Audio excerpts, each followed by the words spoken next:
Día martes, día de conversaciones en torno a la salud con la Facultad de Medicina de la Universidad de Concepción, y hoy nos acompaña Juan Luis Castillo, quien es el profesor asociado del Departamento de Tecnología Médica de la Facultad de Medicina UDEC, doctor en salud mental. ¿Qué tal? ¿Cómo está? Muy buenas tardes. Hola, muy buenas tardes. Gracias por la invitación. Hoy tenemos un tema que está presente en nosotros, en cada uno y cada una, y que también es parte justamente de la salud mental y que ha sido estudiado desde diferentes aristas para poder avanzar en aquello.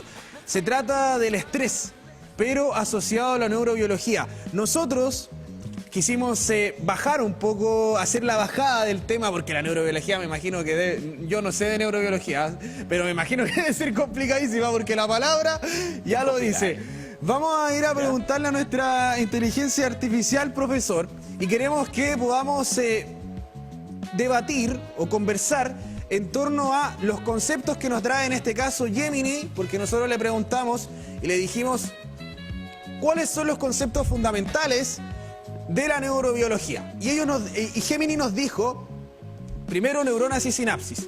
Células básicas del sistema nervioso se comunican entre sí por sinapsis y permite la información por todo el cerebro y el cuerpo. Parcialmente correcto, solo que las neuronas son las células básicas, la sinapsis, la estructura que permite la comunicación entre las células. Se equivocó. El reto está bien. Se equivocó la inteligencia artificial. Tiene que aprender más.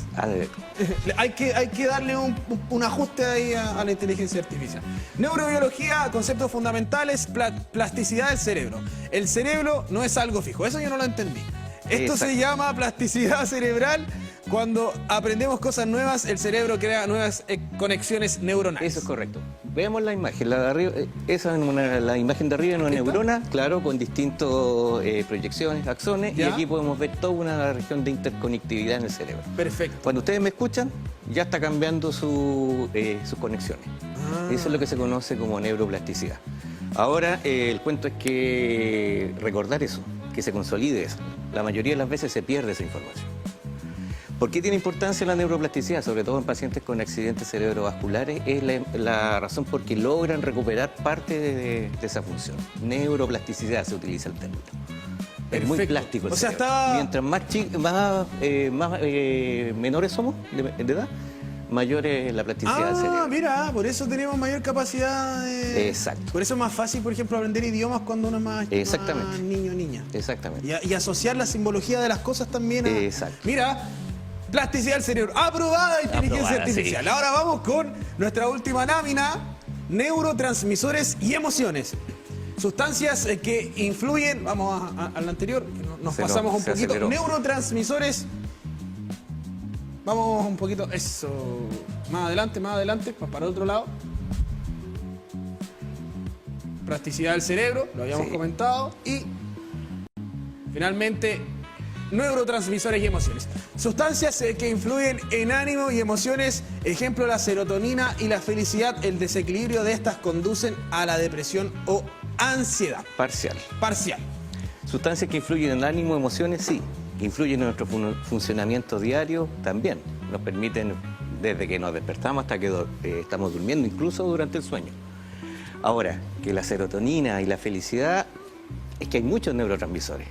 La serotonina ha sido, entre comillas, el más famoso producto, que uno de los blancos de los inhibidores de la recaptación de serotonina que se da en algunos tratamientos, fundamentalmente en el trastorno depresivo mayor.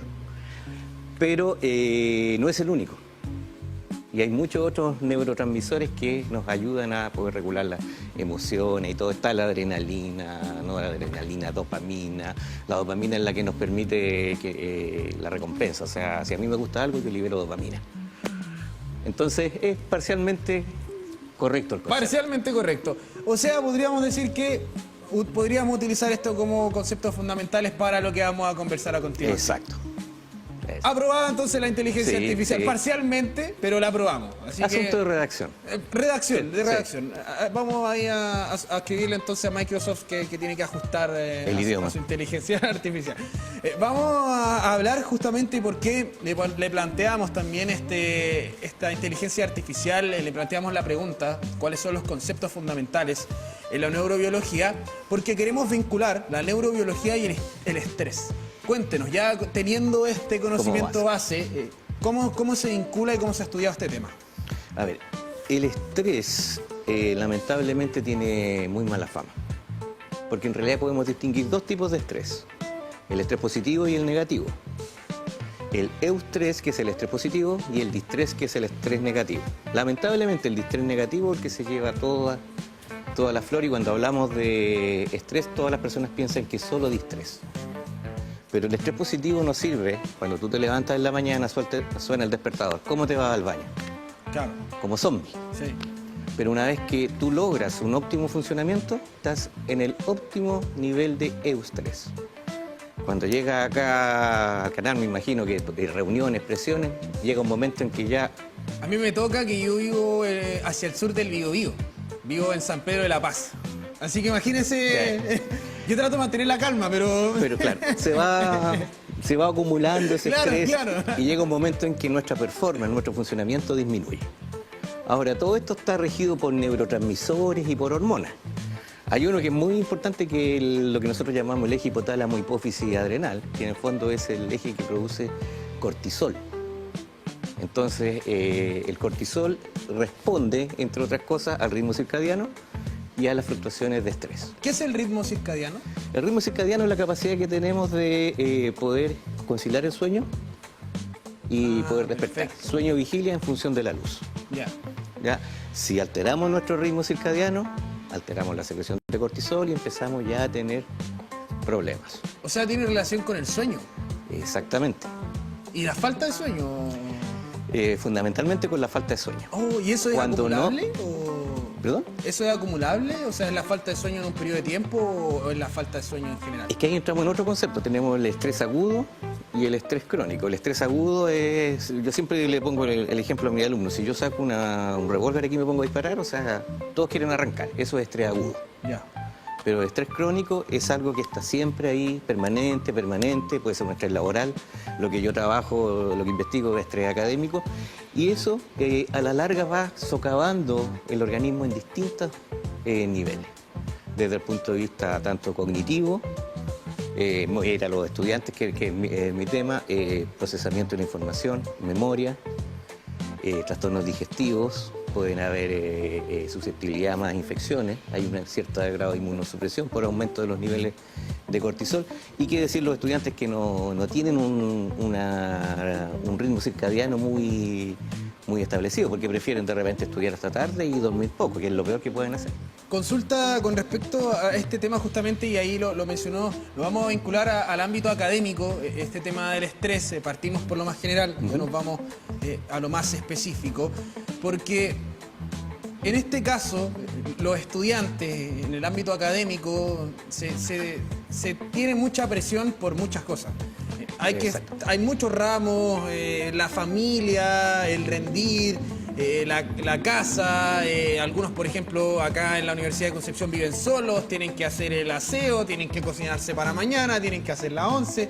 Entonces, ¿cómo nuestro cerebro trabaja para seleccionar qué es lo más importante y qué no, qué nos estresa y qué nos cambia también adentro? Muy buena pregunta y una respuesta bastante difícil.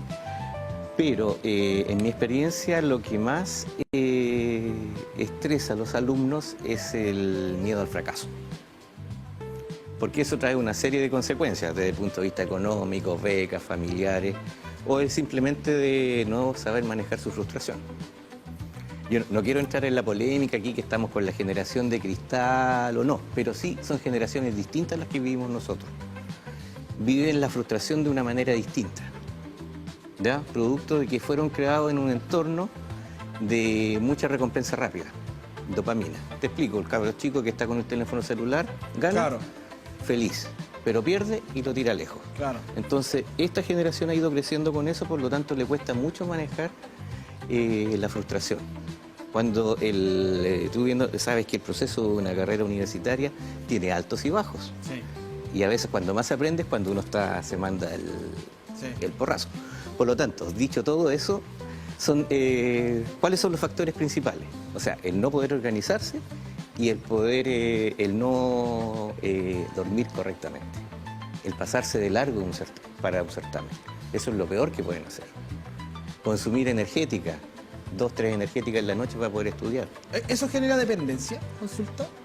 Hay estudios que son discutibles o no, pero hace unos días salió la noticia de una influencer que se tomaba 3 o 4 energéticas al día y falleció de un infarto, o sea, porque en el fondo es un shock de cafeína. Claro, era influencer de levantamiento de pesas, como fitness. Claro.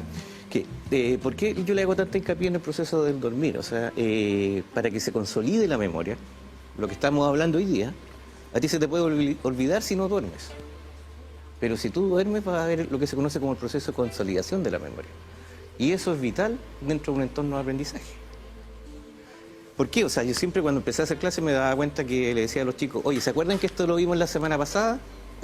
Y yo veía unas caras, materia pasada, materia olvidada. O sea, ¿por qué pasa eso? O sea, porque estudian a presión el día antes y no duermen. ¿Y cómo ha sido también en este tema del aprendizaje, en lo académico, pero en realidad igual esto es aplicable a las etapas de la vida? Nosotros estamos 12 años en el colegio, después viene 5 años, 6 años, 7 años, hasta 9 años incluso, postdoctorado incluso más, toda una vida, quizá, o la mitad de la vida quizás dedicado al estudio para después dedicarse a la investigación, que al final es también seguir estudiando. Sí. Entonces, ¿cómo se lidia justamente con esta presión y esta selectividad que nosotros también tenemos en saber un poco cuáles son nuestras prioridades, cuáles son nuestros objetivos? Habló de la frustración, de si yo no alcanzo mi objetivo, si yo no logro, cómo funciona nuestro cerebro con justamente lo que son estos neurotransmisores, nuestras conexiones cerebrales, en cuanto a lo que ha sido también la variación de las recompensas que mencionó. O sea, hoy en día estamos con el cerebro, estamos conectados ya con el teléfono, tenemos una conexión mental física con el celular, tenemos una conexión con los aparatos y los dispositivos móviles. ¿Cómo esto se aplica a la cotidianidad actual? Es bastante complicada, bastante amplia la respuesta, pero vamos a tratar... Vamos por partes, no se preocupe, todavía tenemos tiempo. De hilvanar. Por ejemplo, la dependencia de los dispositivos móviles, y yo creo que es un error que muchos caemos, me incluyo. Antes de dormir todavía estamos conectados al dispositivo móvil, por lo tanto tenemos estímulos lumínicos. Hay algunos que toman la famosa melatonina para poder dormir. Pero en el fondo la melatonina es una hormona que secretamos normalmente en función de los estímulos de luz día. Eso por un lado. Por otro lado está todo lo que estábamos hablando de el poder dormir, porque es la mejor forma de que los chicos puedan consolidar la memoria. Nosotros ya tenemos nuestra edad. ¿Qué pasa si vamos a ver un evento, una cena, etcétera, y llegamos 2, 3 de la mañana y dormimos 4 horas? ¿Cómo andamos el día siguiente? Sí, complicado. Complicado. En cambio, los chicos como son más jóvenes, están más acostumbrados a poder hacer eso, pero se les va acumulando en forma progresiva. Entonces, eso súmaselo a todo un mecanismo relacionado con las emociones, porque si los resultados no son buenos, empieza el autocuestionamiento. ¿Sirvo para esto? ¿Soy bueno? ¿Por qué mis compañeros progresan más? Entonces entra a jugar ahí otro componente que es la amígdala y todo el cuento que nos puede alterar. La típica cuando se quedan bloqueados en un certamen. Yo creo que, no sé si te habrá pasado, pero más de alguno conociste que sí le pasó esa situación que producto de los nervios, se bloquean. Entonces todo este constructo grande de que es el proceso de aprendizaje es muy difícil poder evaluarlo y objetivarlo, porque todos somos distintos, todos tenemos experiencias distintas. ¿Y qué ocurre con la manifestación también de este estrés? Porque usted lo mencionó, a veces tiende a afectar en otras partes de nuestro organismo. Por ejemplo, a mí me pasa mucho que si ando muy estresado, tengo malestar estomacal. Es un sinónimo. Cuando ando muy alerta o muy estresado, tengo ese malestar estomacal ahí y no se me va con nada. O sea, no es hambre, es solo estrés. Pero hay otras personas que les pasa otras cosas, se ponen nerviosos, sudan, les palpita un ojo, andan más irritables, no controlan las emociones. Entonces, ¿cómo también esto que ocurre va relacionándose con otras manifestaciones en nuestro cuerpo? Tú lo planteaste muy bien, o sea, el típico ejemplo, o sea, si tú andas estresado y te duele la guatita, te estresa. Porque puedes estar en una reunión y, chuta, a lo mejor voy a tener que ir al baño. Claro. No sé, ando irritable, me peleé con tal persona.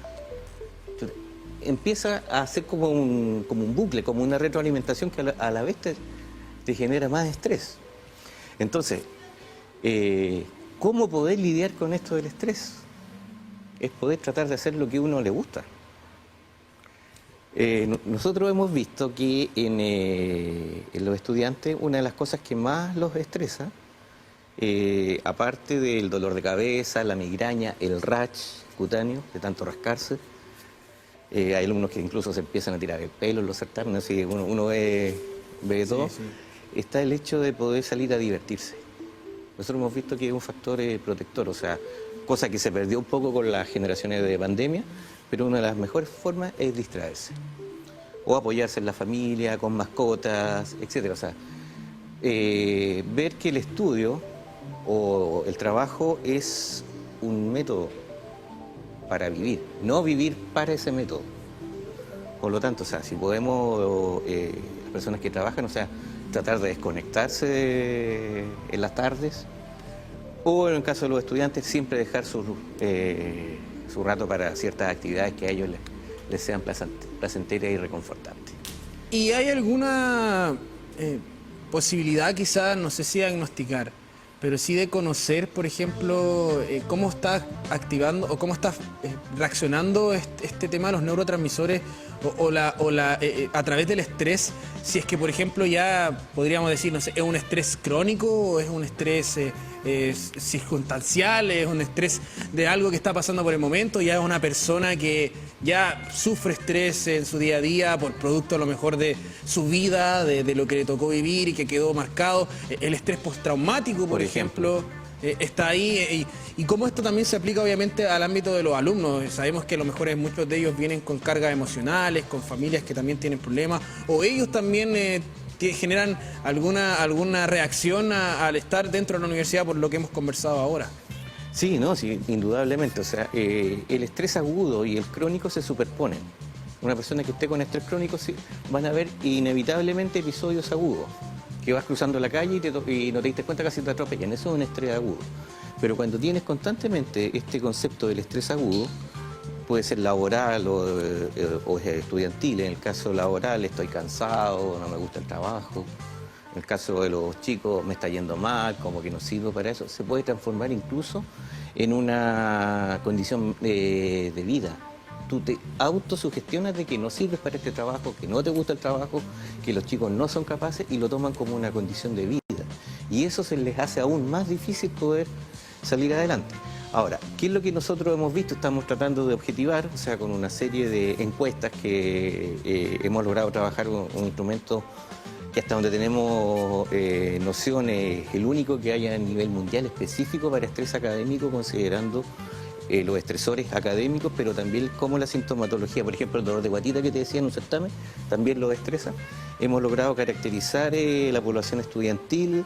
Te puedo contar que por razones de género las mujeres son mucho más proclives a sufrir estrés académico, pero por lo general los chicos andan lo que podemos definir un nivel medio alto de estrés académico, arriba de un 70-80% en esta altura del semestre. A final del semestre sube mucho más.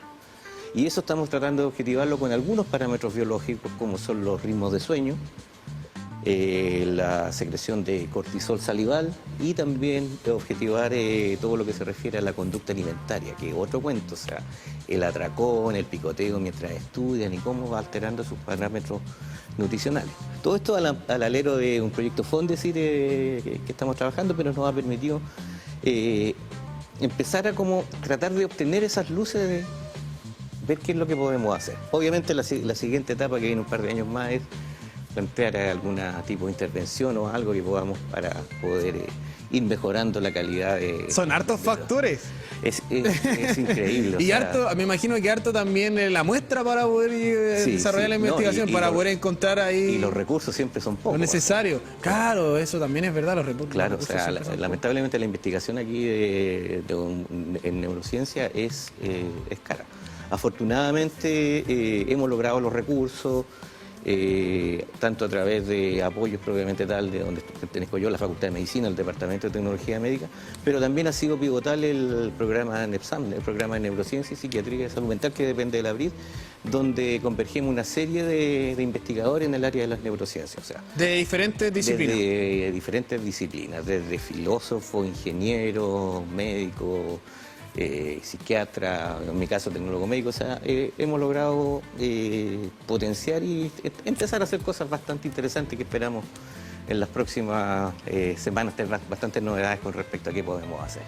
Entonces es un trabajo multidisciplinario y la verdad de nunca acabar. Y lo bueno es que no ha sido solamente aquí en la Universidad de Concepción, sino que tenemos nexos con la Universidad Católica de la Santísima Concepción, hemos trabajado en su momento con la Universidad del Desarrollo y también estamos haciendo nexos con... ¿Hace cuánto tiempo están investigando este tema? Yo creo que fácil 2012, 2000... harto tiempo. Harto tiempo partimos... ¿Especializado entonces en eso? Claro. ¿Y planifica continuar o esto cree que le va a dar una arista o un pie para poder analizar, quizás observar otros fenómenos? Es que en realidad todo esto partió, y debo darle el crédito a ella, la doctora Alejandra Guzmán, que ahora es docente de la carrera de Tecnología Médica, pero yo la apoyé con su tesis de magíster, con un proyecto que tenía interno acá en la universidad. Y ahí ella partió con toda la idea del estrés académico y la seguimos trabajando, todavía trabajamos en conjunto. Y espero que podamos seguir renovando proyectos y todo, por lo menos un buen par de años más, unos 10 años por lo menos. Y a nivel internacional, la neurociencia relacionada al estrés académico es un tema que está presente en las otras universidades o es más, podríamos decir, para bajar un poco más de nicho, por una palabra un poquito más de coloquial? Es algo que está muy prevalente en la sociedad. Obviamente después de la pandemia aumentaron todo lo que se refiere a trastornos de salud mental, y tenemos la gran desventaja de que la tecnología avanza tan rápido, tenemos la inteligencia artificial que nos va cambiando todos los paradigmas semana a semana. Claro. Entonces no sabemos cómo nos vamos a encontrar, si lo vemos desde el proceso de la universidad, el proceso de aprendizaje el próximo año o en 5 años más, o cómo va a ser la forma de educarnos, cómo va a ser la interrelación de nosotros con la sociedad. Sí, ahí también está el tema y ahí aprovecho también de ya consultarle para ir finalizando, de cómo esta inteligencia va cambiando las generaciones. Hubo una generación, yo creo que yo fui la última, que era la del VHS, la última generación antes de que llegara la tecnología. Me atrevería a decir hasta 2002, 2003, por ahí, los jóvenes nacidos en esa época. En realidad 2009 llegó el iPhone, entonces podríamos hablar incluso hasta 2002, sí, porque tuvieron un periodo en el que no estuvieron con el teléfono. Pero de 2009 en adelante ya todos con celulares, siempre con celulares, se masificó la tecnología, y ahora con todos estos cambios vertiginosos de la tecnología misma, cada generación es muy distinta a la anterior. O sea, un año varía mucho en la diferencia entre una generación y otra. Antes no era así, antes no había tanta diferencia entre uno que nacía el 97, el otro que nacía en el 80, el 81, el otro que nacía en el 97, el 98. Ahora no, ahora el que nace en el 2025 va a ser muy distinto al que nace en el 2027. Solo piensa la diferencia, los chicos que tienen 4 o 5 años ahora versus los que tenían 4 o 5 años hace 5 años. Y hace 5 años, ni siquiera estamos hablando 10, 20 años, hace 5 años. O sea, cuando tenía uno, claro... Hace 3 años recién se empezó a escuchar de la inteligencia artificial y ChatGPT en forma masiva. O sea, es algo que existe por décadas ya, pero...